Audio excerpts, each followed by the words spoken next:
This is how you know your sheep are happy and content, laying out in the field, chewing their cud, as if they are just so relaxed and happy.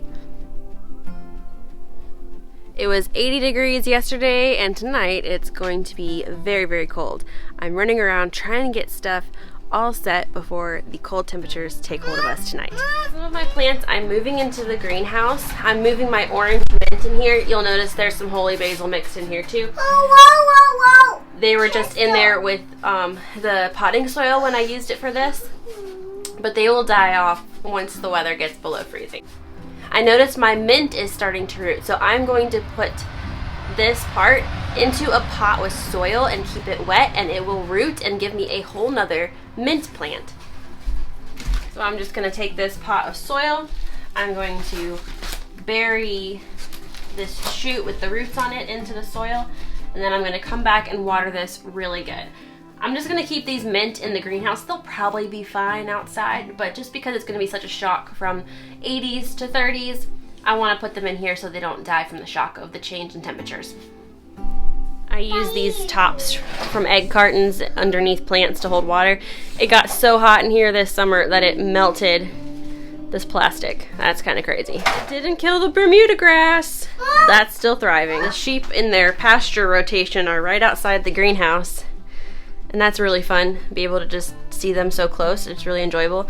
It's fun when they're on this side of the barn versus when they're on the far side. I don't get to see them as much. It's nice to just walk outside and say hi. I am attempting to grow Brussels sprouts in the greenhouse this year. We will see how that goes. This one has been getting more sunshine than this one. The sun was going this way where I had the pot, so you can see the size difference. I feel like the temperature is just dropping more as the day goes on. I don't like the cold. It is probably no surprise that I started my fall seedlings late again. Every year I think I'm going to be on top of it, and I'm just not thinking about fall seedlings in August, and I get them started too late. So we're going to try growing some of these in the greenhouse this year and put them in bigger pots and see how they do, because I'm not sure that they'll be able to last the winter without protection at all. You girls playing?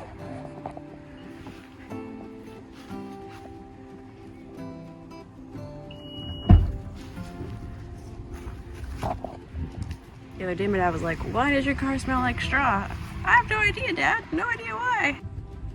I'm grabbing everything that I can from the garden because the temperatures are definitely going to be low enough to kill everything that is not frost hardy tonight. And these are some of the best beefsteaks that I've seen in the garden the whole year. Well, these beefsteaks are actually, they look really nice.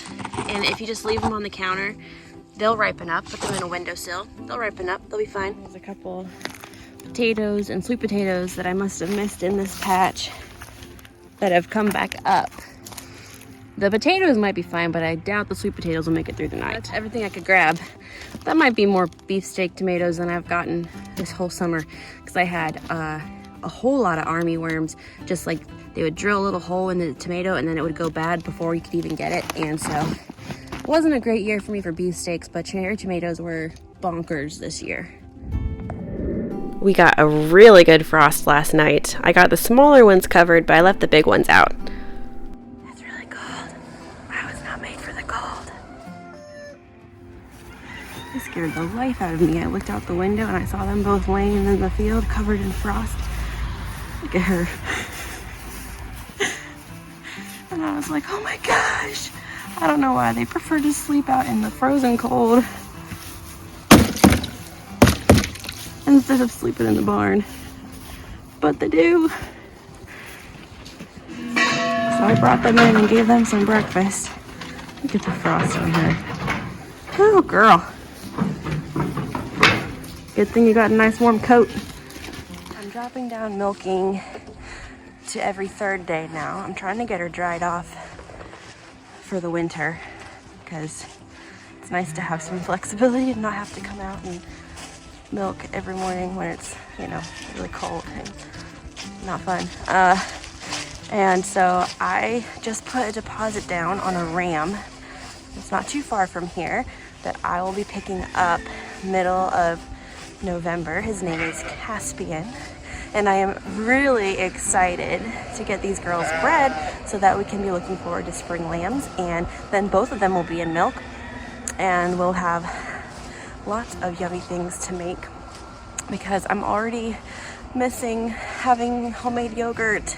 I have like one last batch I just made, but once that's gone, I don't think I'm getting enough milk to keep making yogurt. There is a farm like an hour and a half from here that has sheep, and so I was going to contact them, see if I can maybe buy milk by the gallon for the winter so I can still make some yogurt and stuff from it. So we'll see. I'm working on redoing this coop. It's really slow progress because in the mornings and in the early afternoons they're laying their eggs in here, but I'm still having, you know, raccoons and possums coming around.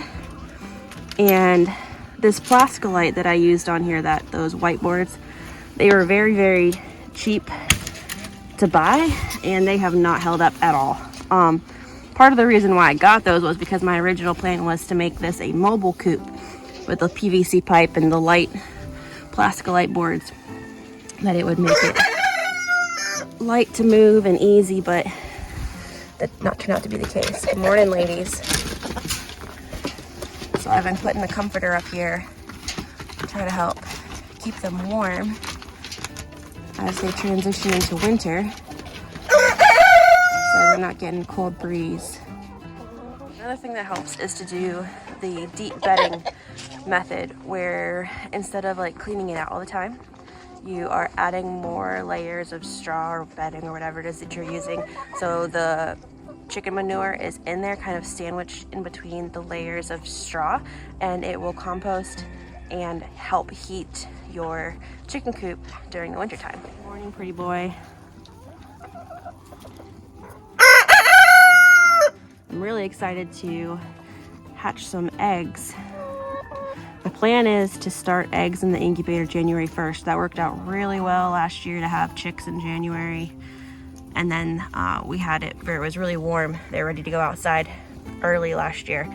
So that's the plan. And I'm hoping, since he's an Easter egger and my brown ones, they lay big brown eggs, I'm hoping mixing the light blue with the dark brown will give me a nice olive color.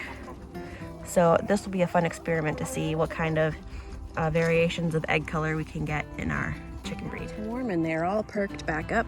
They still look gorgeous. It's supposed to get back up to like 80 degrees in a couple days. The low tonight is gonna be 33.